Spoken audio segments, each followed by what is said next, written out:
Hello and नमस्कार दोस्तों, आप सभी का स्वागत है मेरे यूट्यूब चैनल पे। हमने बिहार बोर्ड के क्लास 6 का जो हिस्ट्री का बुक है उसको पढ़ना शुरू किया है, उसको समझना शुरू किया है। और ये पहला चैप्टर था, तो पहला चैप्टर का जो फर्स्ट पार्ट है वो हमने डाल दिया क्योंकि वो बहुत लंबा हो रहा था। इसलिए ये हमने सेकेंड लेक्चर बनाया है। फर्स्ट चैप्टर का ही है, हमारा अतीत का ही है। तो आइए जानते हैं, इससे आगे पढ़ते हैं। जो हमने फर्स्ट लेक्चर में छोड़ा था जहाँ से, वहीं से आगे हम इसको बढ़ाते हैं। और ये इंट्रोडक्टरी सेशन है, ठीक है। ये इंट्रोडक्टरी पार्ट है। इसमें आपको ये बुक कैसे पढ़ना है, इस बुक में क्या आपको जानकारियाँ मिलेगा, कितने चैप्टर्स हैं, कौन से चैप्टर में क्या पढ़ना है, उसी चीज़ों के बारे में क्या है, ये चैप्टर में आपको बताया जाएगा, इस लेक्चर में बताया जाएगा आपको, ठीक है। तो क्या करें यहाँ पे कि हमने यहाँ से पढ़ना यहाँ तक पढ़ लिए थे और यहाँ तक समझ लिए थे। तो आगे पढ़ते हैं कि सबसे पहले आप इतिहास की पृष्ठभूमि। अब आपको क्या होगा कि सबसे पहले आप इतिहास की पृष्ठभूमि अर्थात उसकी बुनियादी बातों को समझेंगे। किसी भी मानव समूह या समाज का विकास एक निर्धारित स्थान पर होता है, ठीक है। इस विकास में स्थानीय परिस्थितियां, भौगोलिक स्थिति, पर्यावरण की विशेषताएं सभी का योगदान होता है। यानी कि जब मानव का विकास होता है तो वो जिस स्थान पर रहता है उस स्थान का बहुत बड़ा महत्व होता है। वो किस भौगोलिक स्थिति में है, उसका जिस जगह पे रहता है उस जगह का भौगोलिक स्थिति क्या है, भौगोलिक संरचना क्या है, वो भी मनुष्य के लाइफ पे क्या है, बहुत बड़ा प्रभाव डालता है। और साथ ही साथ जो पर्यावरण है, यानी पर्यावरण किसको कहते हैं, यानी कि मनुष्य के आसपास के जितनी भी चीज़ें हैं जो उससे इंटरेक्ट करता है एक दूसरे से, यानी कि मनुष्य के आसपास जितनी भी चीज़ें हैं जिससे वो क्या करता है, इंटरेक्ट करता है, जो उसको प्रभावित करता है, वो सभी क्या कहलाते हैं, इन्वायरमेंट कहलाते हैं। इंग्लिश में इसको क्या बोलते हैं, इन्वायरमेंट, और हिंदी में इसको क्या बोलते हैं, पर्यावरण बोलते हैं। जैसे वायु हो गया, क्या है, मकान हो गया, हवाएं हो गई, वायु तो हो गया, और साथ ही साथ पेड़ पौधे हो गए, ये सभी, ये नदी हो गई, ये सभी चीज़ क्या कहलाएंगे, मनुष्य के इन्वायरमेंट कहलाते हैं। यानी कि जब आप बैठे हुए हैं और आपको जितनी भी चीज़ें दिखाई दे रही हैं, जो आप महसूस कर रहे हैं, वो सभी आपका क्या कहलाता है, इन्वायरमेंट कहलाता है। वो आपका क्या कहलाता है, पर्यावरण कहलाता है। यानी कि आप जैसे पर्यावरण में रहते हैं आपके ऊपर उस पर्यावरण का बहुत बड़ा प्रभाव होता है। इसीलिए कहा जाता है कि आप अच्छे पर्यावरण में रहिए, ठीक है। तो क्या करें यहाँ पे कि कभी कभी आपने विचार किया है कि नदी घाटियां में ही आरंभिक सभ्यताओं का विकास क्यों हुआ। तो फ्रेंड्स, यहाँ पे एक वर्ड आया है, सभ्यता। अब ये बात आ रही है कि जितनी भी सभ्यताएं हैं वो नदी के किनारे ही क्यों विकसित हुई है, ठीक है। तो पहले तो समझ लेते हैं, जैसे कहा जाता है सिंधु घाटी की सभ्यता, नील नदी की सभ्यता, तो ये नदी जुड़ा हुआ है, तो नदी के किनारे ही सभ्यताओं का विकास क्यों हुआ है। तो पहले तो जानते हैं सिंधु घाटी की सभ्यता, नील नदी की सभ्यता पढ़ने से पहले हमें ये पता होना चाहिए कि सभ्यता का मतलब क्या होता है।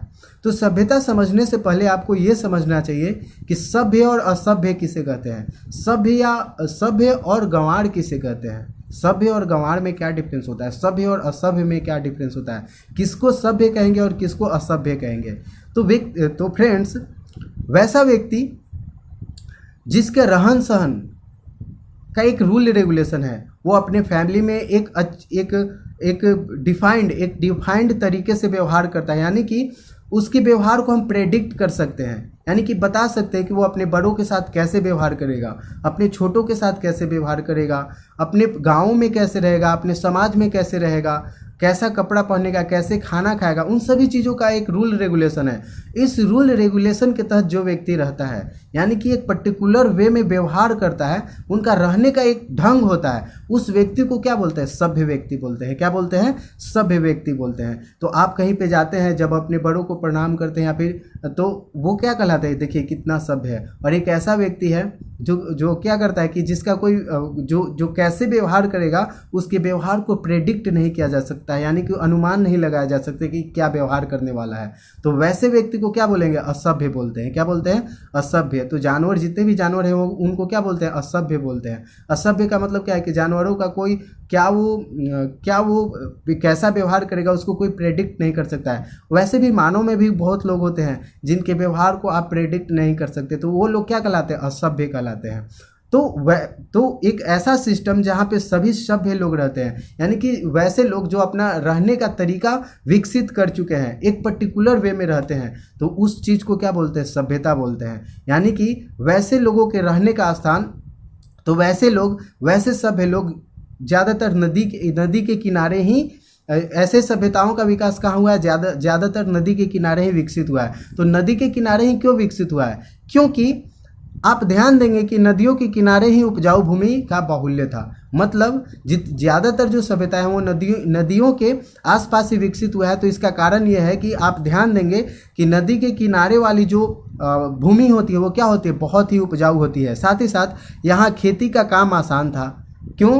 क्योंकि यहाँ पे एक तो उपजाऊ मिट्टी थी, और साथ ही साथ जो सिंचाई के लिए पानी की जो व्यवस्था होती थी वो नदियों के द्वारा हो जाता था। नदियों के रास्ते व्यापार करना भी क्या था, व्यापार करना भी सुविधाजनक था। ऐसी ही अनेक परिस्थितियाँ जो थी वो सभ्यता के विकास में सहायक होती है। तो ऐसे ही जो, यानी कि उपजाऊ भूमि हो गया, पानी की व्यवस्था हो गया, तो ऐसी ही जो जितनी भी परिस्थितियाँ वो किस चीज़ के लिए सहायक होता है, सभ्यताओं के विकास के लिए सहायक होता है। पर्यावरण, हमारे रहन सहन, खान पान, वेशभूषा। तो क्या करें आप यहाँ पे कि पर्यावरण हम क्या करें कि आरंभिक सभ्यताओं का भारत में विकास कहाँ पे हुआ और वहाँ की भौगोलिक परिस्थितियाँ क्या थी, इसे जानना क्या आपके लिए बहुत ज़रूरी है। फिर आप कालक्रम के संबंध में जानेंगे। इतिहास की प्रक्रिया बहुत लंबे काल तक फैली है। सुविधा के लिए हम इसे छोटे छोटे कालों में बांट देते हैं, यानी कि हमारा जो इतिहास है वो बहुत बड़ा है। तो जितने भी इतिहास है, यानी कि जितना भी कालक्रम है, उन सभी को एक साथ नहीं पढ़ सकते हैं। इसलिए इतिहासकार ने क्या किया है कि हिस्ट्री को छोटे छोटे कालक्रमों में विभाजित कर दिया है। अब क्या करें यहाँ पे कि आप जानेंगे, फिर आप देखेंगे कि अतीत की जानकारी किन साधनों से प्राप्त होती है और इसका तुलनात्मक रूप से इसका क्या महत्व और उपयोगिता है। इन सब चीज़ों के बारे में हम लोग इस बुक में पढ़ने वाले। तीसरे अध्याय में आप मनुष्य के जीवन के चरणों के बारे में पढ़ेंगे, और जब वह संगठित होकर रहने लगा था, अर्थात एक समाज का विकास तो होने लगा था, मगर सभ्यता की किरण अभी नहीं फूटी थी। इन मनुष्यों का जीवन सरल था परंतु कठिन भी। कंदमूल जमा करके या शिकार करके अपनी ज़रूरतों को पूरा करते थे। फिर इन्होंने अपनी सुविधा के लिए पत्थरों और औजारों और हथियार बनाना शुरू किया। अब शायद इनका महत्व आसानी से समझ में नहीं आए, मगर यह मनुष्य द्वारा पहला आविष्कार था। यानी कि हथियार और औजार बनाना ये मनुष्य के विकास का क्या था, बहुत बड़ा टर्निंग पॉइंट था। तो ये हम लोग इस चीज़ के बारे में हम लोग कौन से चैप्टर में पढ़ेंगे, तो तीसरे चैप्टर में पढ़ेंगे। उसी तरह आग का उपयोग करना मनुष्य ने सीखा। यह भी एक महत्वपूर्ण खोज थी, क्योंकि मनुष्य के जीवन में मौलिक परिवर्तन आया। अब वह खाना पकाकर खाने लगा था। यानी कि जब तक आग का खोज नहीं हुआ था, उससे पहले मनुष्य कैसा खाना खाता था, तो कच्चा मांस खाता था। आग से खुद को ठंड से और जानवरों से बचाने लगा। उसके जीवन का स्तर पहले से उन्नत हुआ।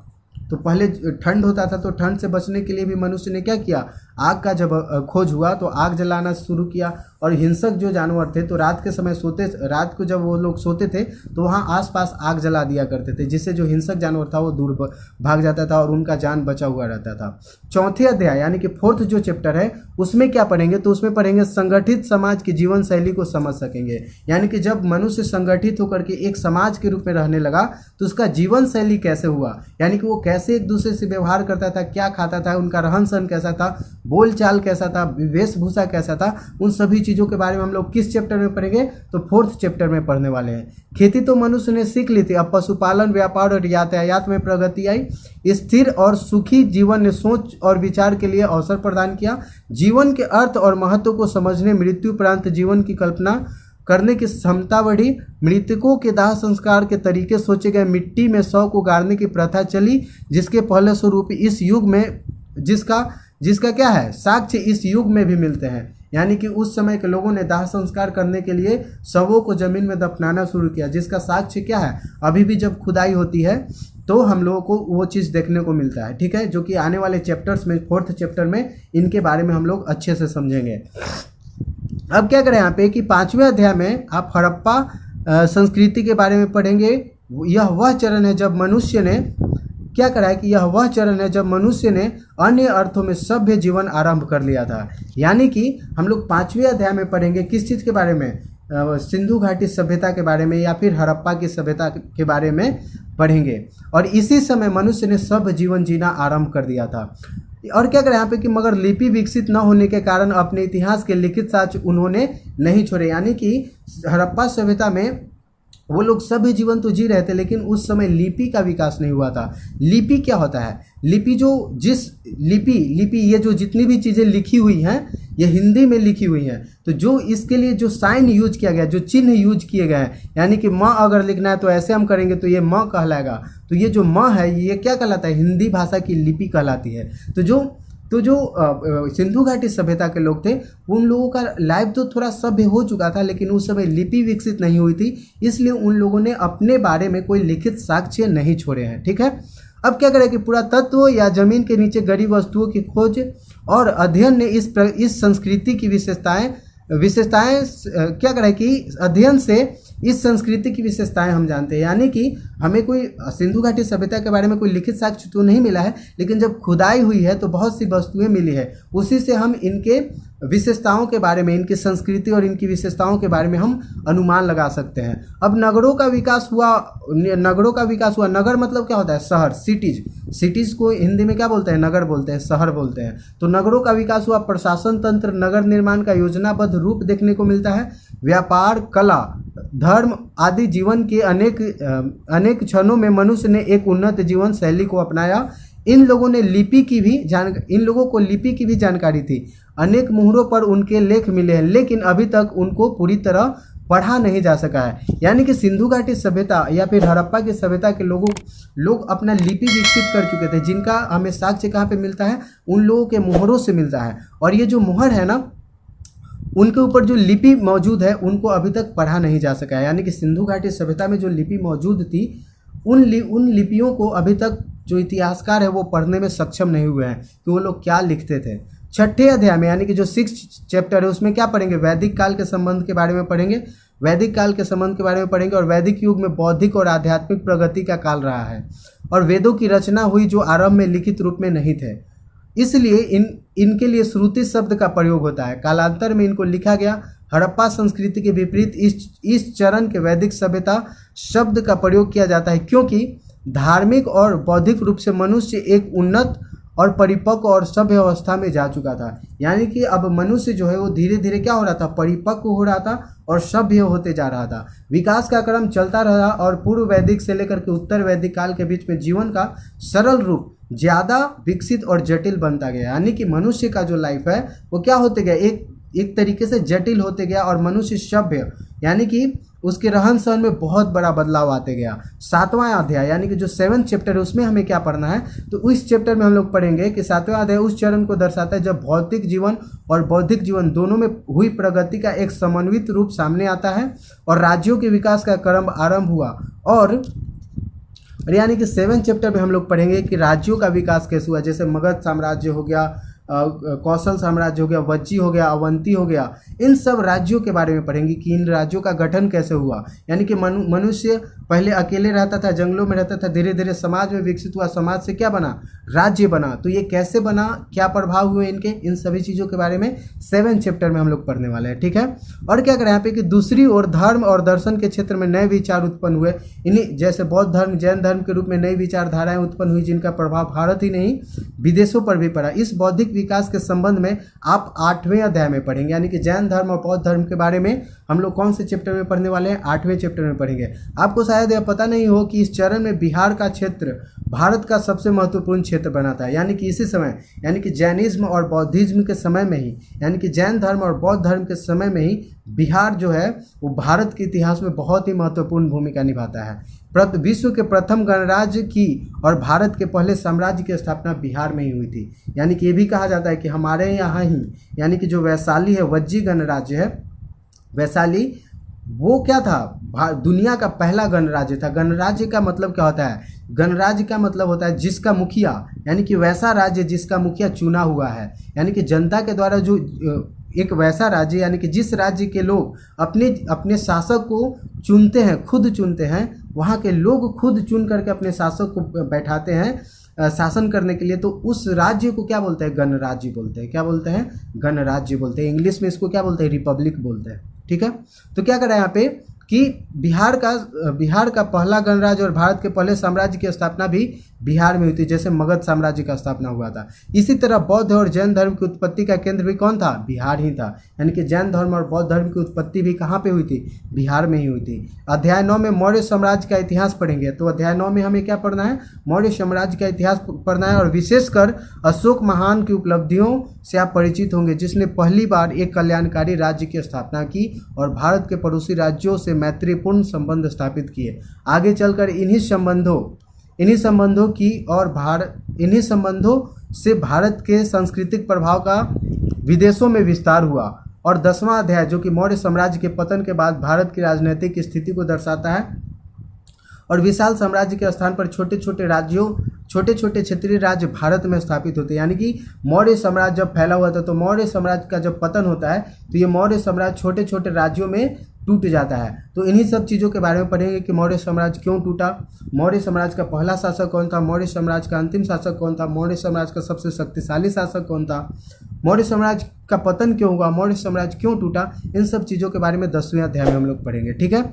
और साथ ही साथ 11वां या फिर 12वां जो 11वां अध्याय है, इस अध्याय में हम लोग पढ़ेंगे एक सुदूर क्षेत्र, यानी कि जो दूरस्थ क्षेत्र था, वहाँ पे भारत का प्रभाव और विस्तार के संबंध में विस्तृत जानकारी के लिए सहायक यह है कि आप जान सकेंगे किस प्रकार बौद्ध धर्म और उसके प्रभावाधीन कला और शिल्प के क्षेत्र में नई परंपराओं का विकास हुआ था। तो ये भी हम लोग पढ़ेंगे, ठीक है। 12वें और 13वें अध्याय में आप भारत में होने वाली राजनैतिक, प्रशासनिक और आर्थिक और सांस्कृतिक प्रगति के बारे में के संबंध में जानकारी प्राप्त करेंगे। यानी कि कौन से? 12वें और 13वें अध्याय में। जबकि अंतिम अध्याय में आप कुछ प्रमुख इतिहासकारों के संबंध में जानकारी प्राप्त कर सकेंगे।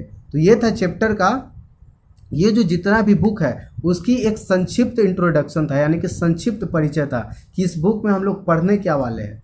तो ये बहुत ही ज़रूरी होता है किसी भी बुक को शुरू करने से पहले कि हम लोग ये जान लें कि बुक क्यों पढ़ रहे हैं, हमें ये इसमें क्या जानने को मिलेगा, ठीक है। बच्चों, उपयुक्त उदाहरणों से आपको यह अनुमान हुआ होगा कि इतिहास का अध्ययन क्यों महत्वपूर्ण है और उपयोगी है। आपने देखा होगा कि मानव समाज के विकास का क्रम एक लंबे समय तक फैला है। इसमें उत्थान और पतन दोनों बारी बारी से प्रस्तुत होते हैं। इसके पीछे अनेक कारण होते हैं, ठीक है। इतिहास हमें उन कारणों का बोध कराता है, यानी कि मानव का विकास क्यों हुआ, मानव का अगर विकास हुआ तो क्यों हुआ, कौन से कारण थे जिसके कारण मानव का विकास हुआ, मानव का पतन हुआ तो क्यों हुआ, कौन से वैसे कारण थे, कौन सी ऐसी गलतियां मानव के द्वारा की गई जिसके कारण मानव का पतन हो गया। इन सब चीज़ों के बारे में हमें इतिहास से जानकारी मिलता है। इसके पीछे अनेक कारण होते हैं। इतिहास हमें उन कारणों का बोध कराता है और तभी हम अपने अतीत को जान पाते हैं। अतीत की जानकारी हमें अपने वर्तमान और भविष्य को बेहतर बनाने में सहायता प्रदान करती है। यानी कि अगर आप इतिहास पढ़ते हैं तो आप न अपना वर्तमान ही सुदृढ़ करते हैं, अपना वर्तमान ही अच्छा करते हैं, बल्कि आप अपना भविष्य को भी सुधारते हैं। यानी कि इतिहास वैसा सब्जेक्ट है जिसका प्रभाव न सिर्फ आपके वर्तमान पे पड़ता है बल्कि आपके भविष्य पे पड़ता है। तो इसलिए इतिहास जानना क्या है, बहुत ज़रूरी है, बहुत ही महत्वपूर्ण सब्जेक्ट है और बहुत ही फेवरेट। इतना अच्छा, इतना इंटरेस्टिंग सब्जेक्ट है इतिहास, क्या बात है, बहुत मस्त है। तो इस वीडियो में आज इतना ही। आगे से नेक्स्ट चैप्टर हम लोग पढ़ेंगे। तो ये वीडियो कैसा लगा आपको, कैसा समझ में आया, कैसा एक्सप्लेनेशन था, इन सब चीज़ों के बारे में आप कमेंट बॉक्स में ज़रूर बताइए। तो मिलते हैं नेक्स्ट चैप्टर में, नेक्स्ट वीडियो में। तब तक के लिए धन्यवाद, टेक केयर।